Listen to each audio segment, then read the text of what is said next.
Bismillahirrahmanirrahim. Assalamualaikum warahmatullahi wabarakatuh. Yang terhormat kepada Bapak Rahmadi Alpin Habibi selaku dosen pengampu mata kuliah Hukum Perdata dan teman-teman sekalian yang berbahagia. Sebelumnya perkenalkan kami dari kelompok 7 yang beranggotakan saya sendiri Nur Laila dan kedua rekan saya Nadia Nur Fatihah dan Rusdiana. Di sini kami akan mempresentasikan hasil diskusi makalah kami yang berjudul Hukum Benda dan Hak Kebendaan. Baik, di sini langsung saja saya akan menjelaskan tentang pengertian benda. Di sini saya ambil dulu menurut pasal 499 KUH Per, benda ialah tiap-tiap barang dan tiap-tiap hak yang dapat dikuasai oleh hak milik. Adapun yang dimaksud dengan benda dalam arti ilmu hukum adalah segala sesuatu yang dapat menjadi objek hukum dan barang-barang yang dapat menjadi hak milik serta hak setiap orang yang dilindungi oleh hukum.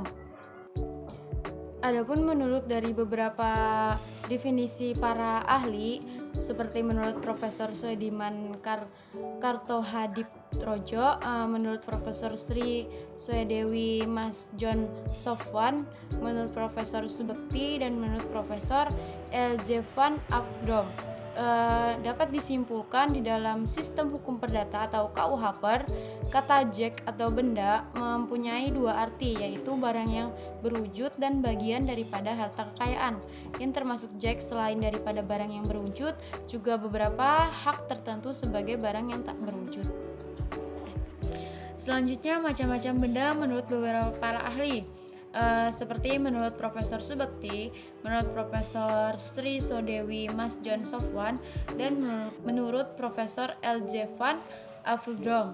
Dari pembagian macam-macam benda yang telah dikemukakan oleh para ahli sudah jelas ya di dalam makalah, dan pembagian benda yang paling penting adalah pembagian benda bergerak dan benda tak bergerak. Ini merupakan menurut pasal 504 KUH Per.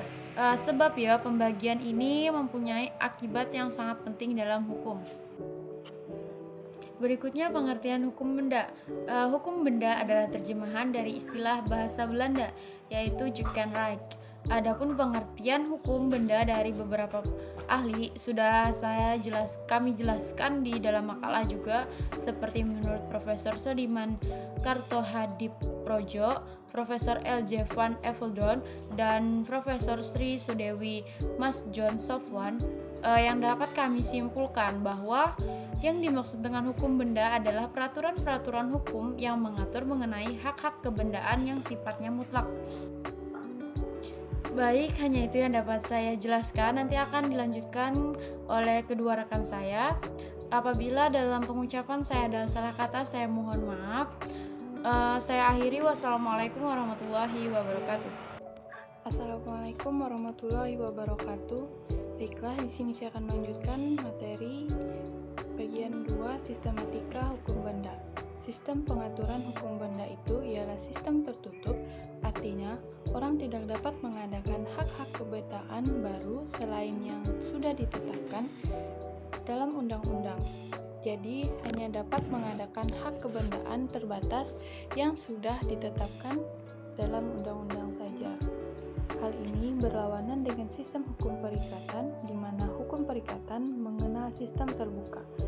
Artinya, orang dapat mengadakan perikatan ataupun perjanjian mengenai apapun juga, baik yang sudah ada aturannya dalam undang-undang maupun yang belum ada peraturannya sama sekali.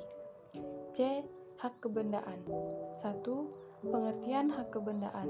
Pengertian hak kebendaan menurut beberapa ahli seperti menurut Profesor Suediman Kartohadiptrodjo, Profesor L.J. Van Afdom, dan Profesor Sri Swedewi Mas John Sofwan, yang dapat disimpulkan bahwa hak-hak kebendaan adalah suatu hak mutlak yang memberikan kekuasaan langsung atas suatu benda yang dapat dipertahankan setiap orang dan mempunyai sifat melekat.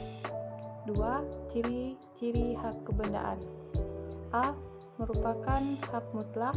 B. Mempunyai Jux-Gevolg atau droit de suite.